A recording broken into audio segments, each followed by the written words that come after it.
Today, the subject is just a little meditation on sea animals and healing.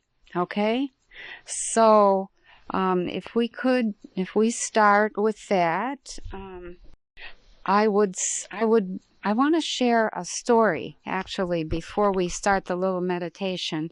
And I saw this story on Link TV, and it was called Favela Rising. And I just caught the last half of it, but it was really very good. And favela, is one of those poverty areas in Rio de Janeiro. This was about an Afro reggae musician, and I think his name was Anderson Sa or Ra or something like that. In the favela where he lived, there was just rampant crime, rampant. And he took on what really sounded like, I didn't see the start of the movie, he took on crime in the favela using his music. And I think it sounded like what he was doing was raising consciousness and singing about the gangs and how they weren't very smart, or they weren't very aware, or they, blah, blah, blah. And so somewhere along the line, the main gang, which was a pretty fearsome gang, there were 2,500 gangs in this one favela. And the main gang they put out the word that they were coming after Anderson and his musicians. And they all, there was a panic, and some craziness. And then all of a sudden Anderson said, wait, I'm not going anywhere. I'm not running. I haven't done anything wrong.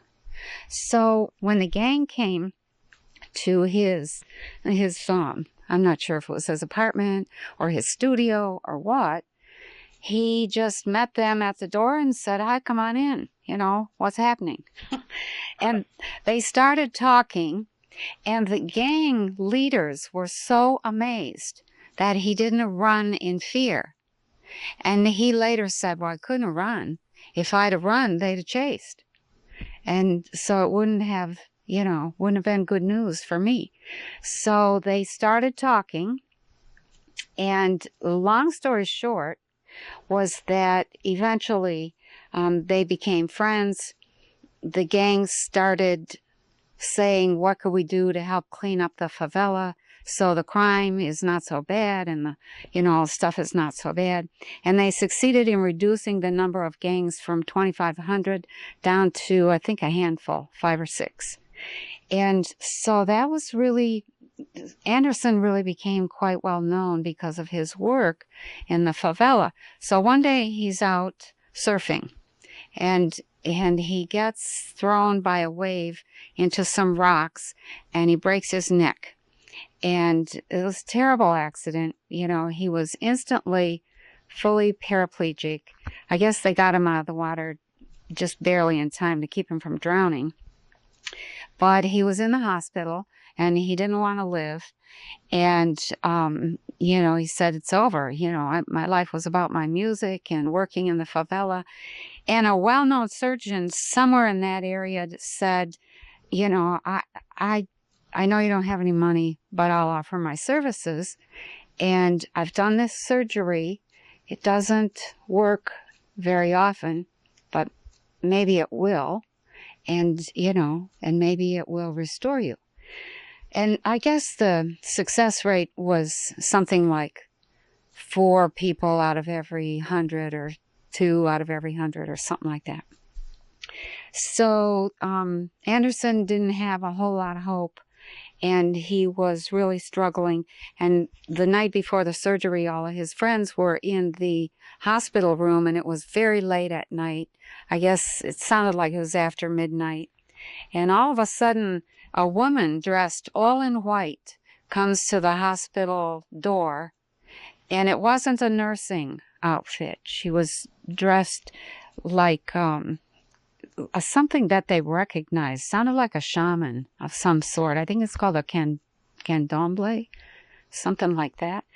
And she just kind of floated in the door, went up to Anderson's bed, took his hand, and said, "Anderson, I have been talking with the gods, and the god of the ocean has asked me to come and give you a message, that he's very sorry that you were injured, and he will restore your ability to walk very soon now."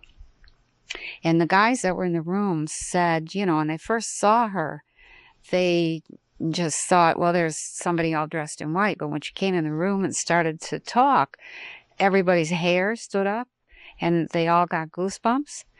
And she turned around and kind of floated out the door, and they don't know who she was or where she came from. But the next day he had the surgery, and the surgery was successful.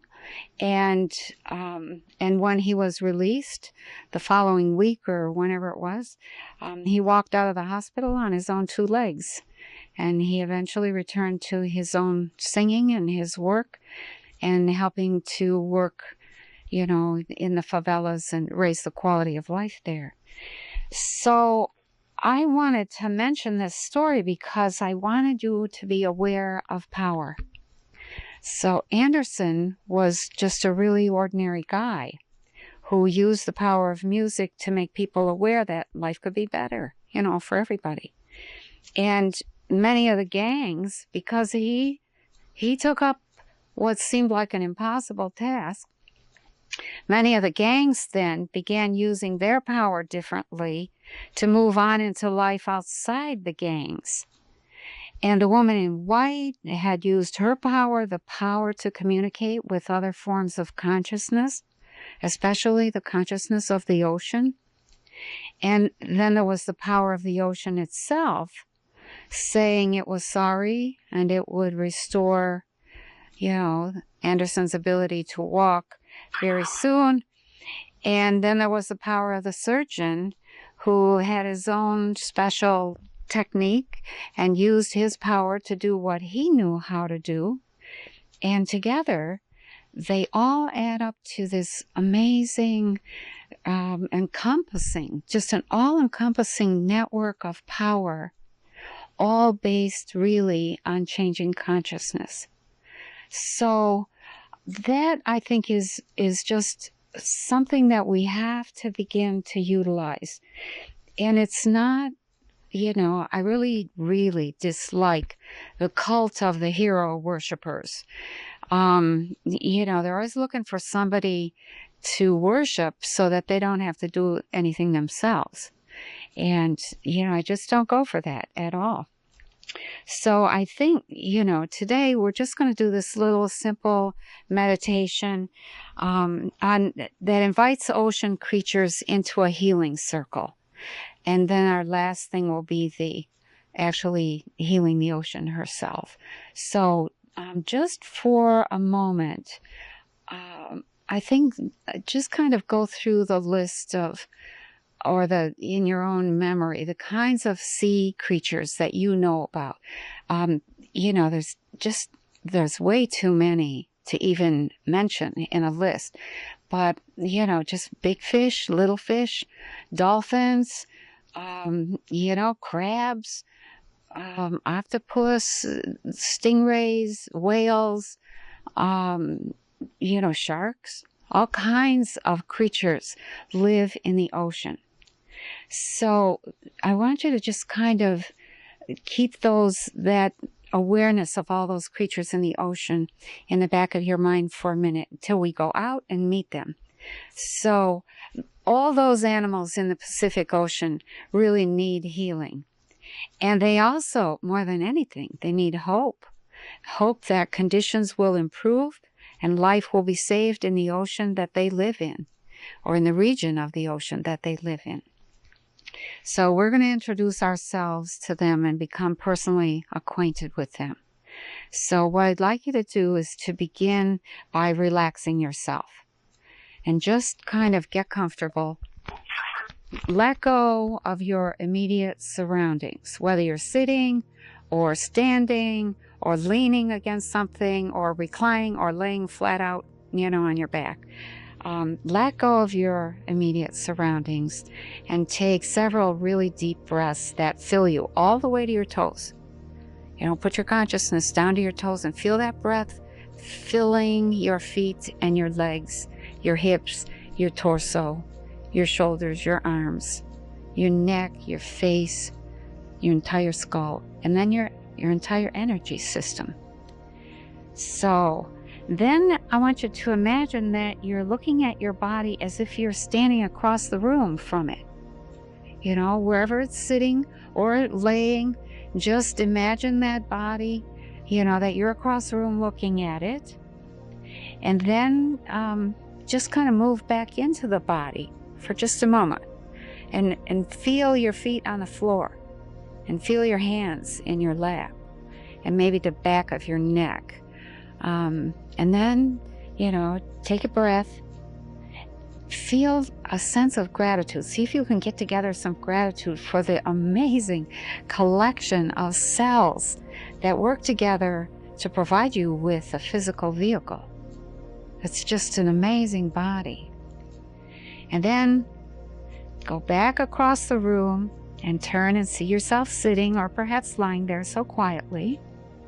And be aware that your sense of self goes with you wherever you are, whether you are in or out of the body. And you can use plain old energy to move that self about. So just be aware of that sense of self and of using energy to move around. And then I want you to imagine that you're moving to the edge of the Pacific Ocean. Be aware that you're standing right on the edge of the water and that you're actually standing on her lip. And I want you to be aware that she has swallowed many a sailor over the millennia because that's her power.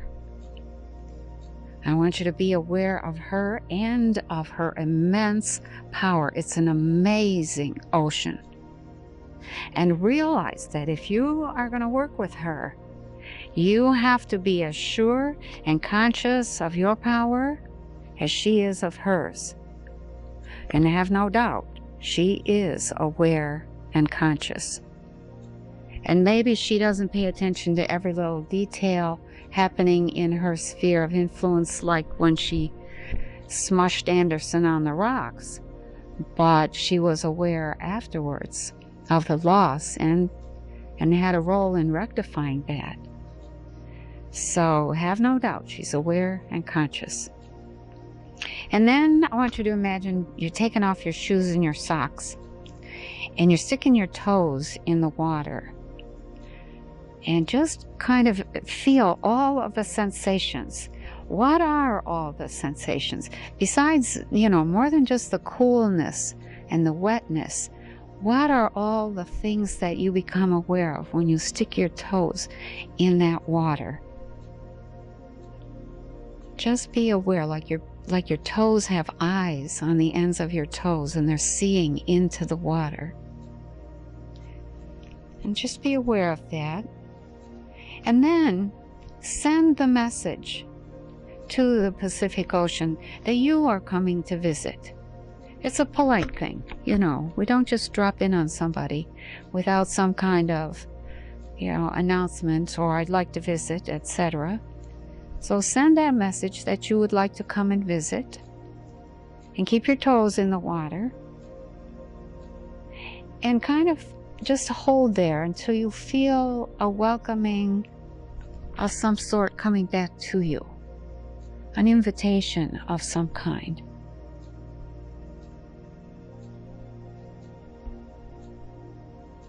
And when you feel that invitation, when you feel that welcoming, and you feel your own power, be sure you keep your power in your back pocket.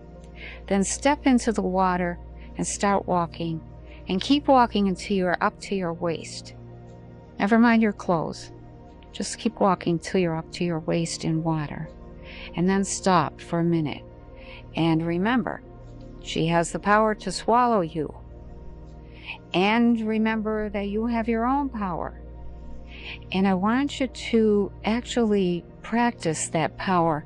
It's the power to breathe in life energy, regardless of where you are, whether you're in the medium of air, whether you're in the medium of soil, or whether you're buried in snow, or whether you're in the water, under the water. You have the ability to breathe in life energy from any medium that you happen to be in, regardless of where you are. And at the same time, be aware that you have the power to send life energy anywhere you want to send it. And that power to send energy really comes down to one thing. It's the power to recognize life and energy and the patterns of consciousness that are everywhere and in all things. That is really the basis of sending energy. It's when you can look at a bottle or look at a clam or look at a grain of sand and recognize the life energy in that thing, whatever it is. When you do that, your recognition sends energy, brings energy, allows energy, and acknowledges life in that thing, whatever it is. So then slowly move on into the water until you are actually swimming, and then moving under the water gracefully, moving like the fish do, breathing steadily and slowly as you get further from shore. Steady and slow.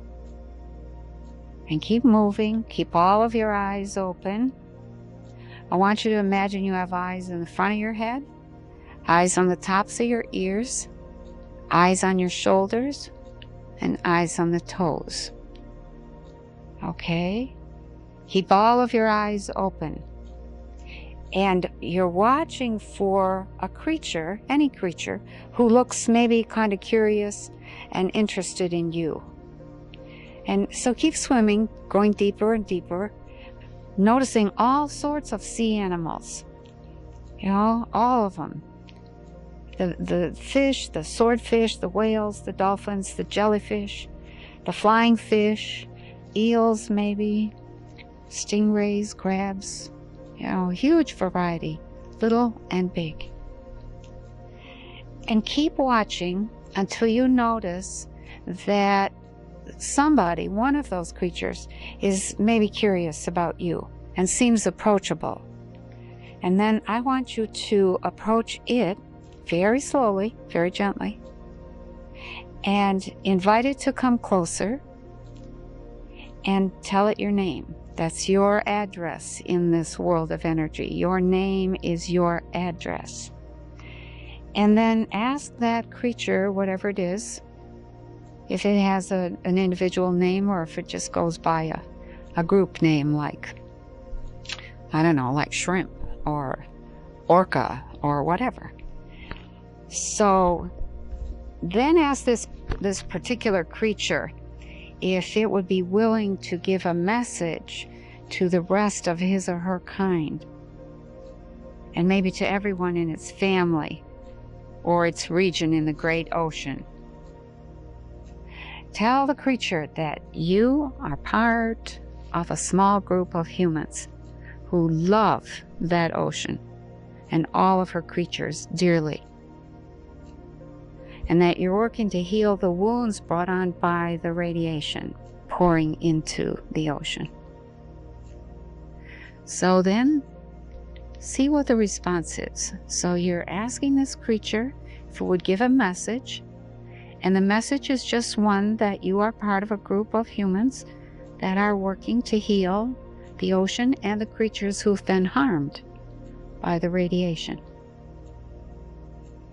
And then ask that creature to send an invitation out to everyone in its family and friends, among its family and friends, the whole circle that it knows, and invite them to a healing circle of all the humans now present in the belly of the water. So close your eyes and rest while that creature sends out the message. And just relax and just kind of float and see if you can hear that message going out, even if you don't speak the language being used, fish language or whale language or whatever.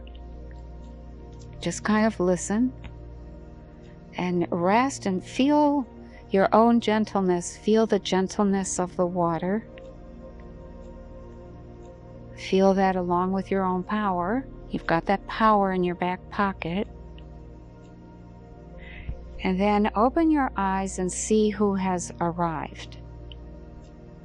Invite any of those creatures who need healing or strengthening or maybe just reassurance that help us on the way to come into the center of your own private healing circle. Then what I want you to do is get your power out of your back pocket and imagine that that power is this great net. And it's a net made of the finest of frequencies.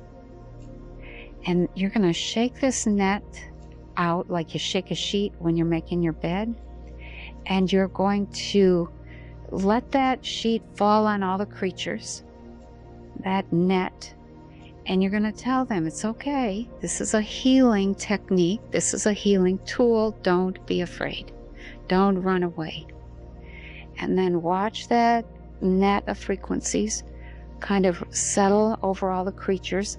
And then using your own power of command, pull the far edge underneath that group and toward yourself. So now they're enclosed in this net.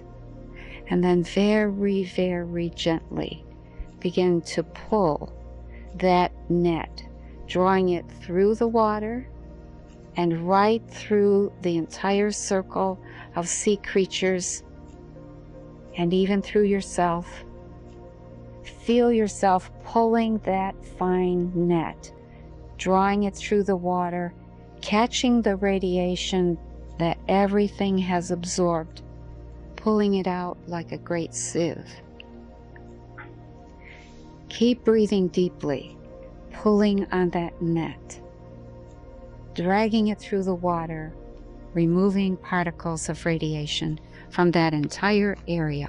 When the net has passed through all of the sea creatures that were in your healing circle, set the net kind of aside, put a tie around it so the radiation stays in.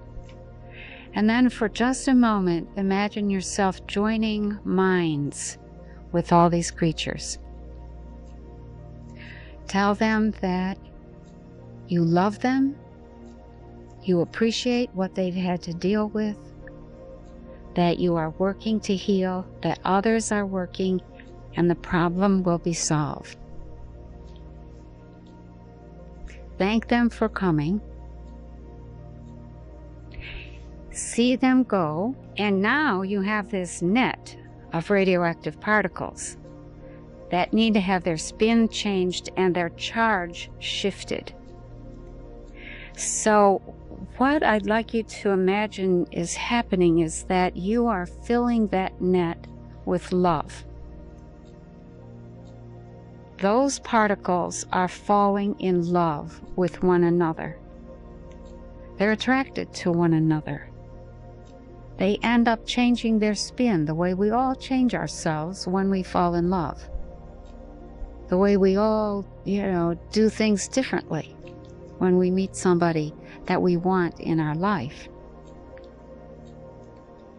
See those particles falling in love with one another, attracted to one another, until they end up in this large, benign glump of particles that have no evil effects, no illness, no bad effects at all.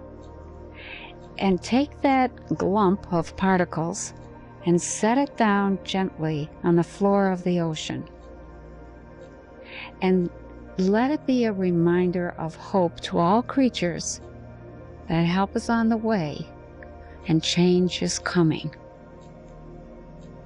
And then say goodbye to the water, to the creatures. Head back toward the shore, breathing steadily and slowly, remembering the new people or the new creatures that you have met. There might have been 1 or 2, there might have been 10, there might have been 200 or more. But just remember them. They are also looking for help for their friends in the same way that we look for help for our friends. As you come out of the waters, send a message that we will return. And we will gather next time in the circle of great radiation, the current or the plume of radiation that is circulating between Fukushima and the west coast of the US next time. And that they are invited to take part in that healing ceremony, and that anything they could do would be more than welcome. And then come out of the water all the way. Stand on the edge of the ocean. Put your toe back in. And just reassure the Pacific that you're there, you're paying attention, you offer your love, and you offer your support. And then thank her for being hopeful, for being patient with us,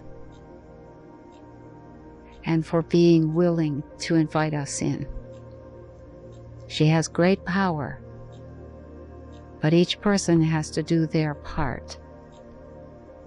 And all the creatures of the world know that, and humans are learning it. And then very slowly return your attention to your body. Go back to wherever you left your body, sitting or laying.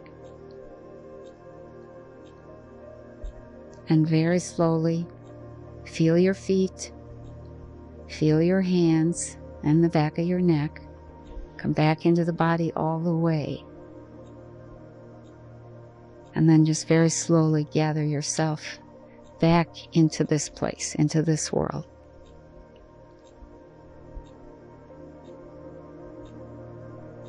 Take your time.